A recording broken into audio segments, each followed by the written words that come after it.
олон хүмүүсийг цуглуулад манай нийгэмд юу болох вэ? Бидний хүчин нөлөө юу вэ гэдгийг системд ойлгох гэсэн. Тийм л зөвлөлтөө. Тэрийг системд ойлгоод явсан тохиолдолд бид ямар яаж явах вэ? Тэрийн асуудал юунаас болоод ямар хариу реакц үүсгэж чадах юм? Тэр бол энэ дээр гоогч үзэн үү? За, ер нь бол хамгийн гол яриад байгаа нь бол хөвсөл хэрэгтэй л гэж байна шүү дээ. Яг бол өнөөдөр за яг саяны нэг сэдв дээр яг 3 настай өгч гэж жишээ авсан байгаа юм. Усын магадгүй даваа тал гэж байна. Ер нь бол би бол даваа тал гэж байна. Бид нар яг бол одооний сүнсийн нэг хүмүүс юм шиг.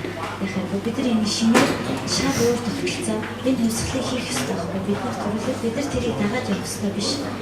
Тэр нөхцөл болцоог нь бид нар угаасаа тэрийг дагчих. Бид нар өөрснөө бидэнд хийж өгч байгаа байхгүй тийм. Энд чинь болохгүй байх юм байна тийм байна. Бид нар угаасаа одоо шал шинээр шинэ бодлоор эдрийг энэ одоо ер нь энэ хэрэгсэлчтэй өөрөө зэвсэх юм уу мэдээллийн зэвсэг оюун санаа миний оюун санааг хатгах байлаа. Энийг яаж хэрэглэсэн энэ юмнуудыг нь ерөнхийдөө угаасаа монголчууд гаргасан шүү дээ. Их монгол улсаас гаргасан тэр юмнуудыг эдгээр өөрчлөлт оруулж хэрэгжиж байгаа. Тэгэхээр буцаад энийг бол бид нар бүрэн ашиглах одоо өөрснийхөө аюултай ашигтайгаар бүгд болохгүй байгаа нь мэдж байгаа. Яаж болох ёстой гэдэг угаасаа бас мэдж байгаа болохоор бид шууд өөрчлөх ёстой. Тэрэн дээр л нэгдэх хэрэгтэй байхгүй.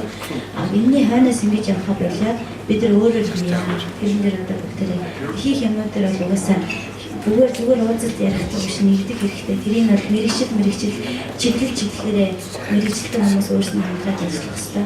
Дээрэн дээр хилээд өглөө шүү дээ. Юу болохгүй байх гэж байна. Дээрээс нь бид ч мэдчихэж байгаа хүмүүс. Хамгийн гол нь одоо хөрөнгөний тэгш бус хуваалцтай байгаль орчинд ямар хөрстэй байгаа. Энэ бүх юмнуудыг арилгаад тэгээд хүний хэрэгцээ буюу эдийн засаг тэрийг бол хамгийн зөв зохистой хэмжээгээр яаж хүмүүс хангаж өгөх вэ гэж бид шийдэх хэрэгтэй байна.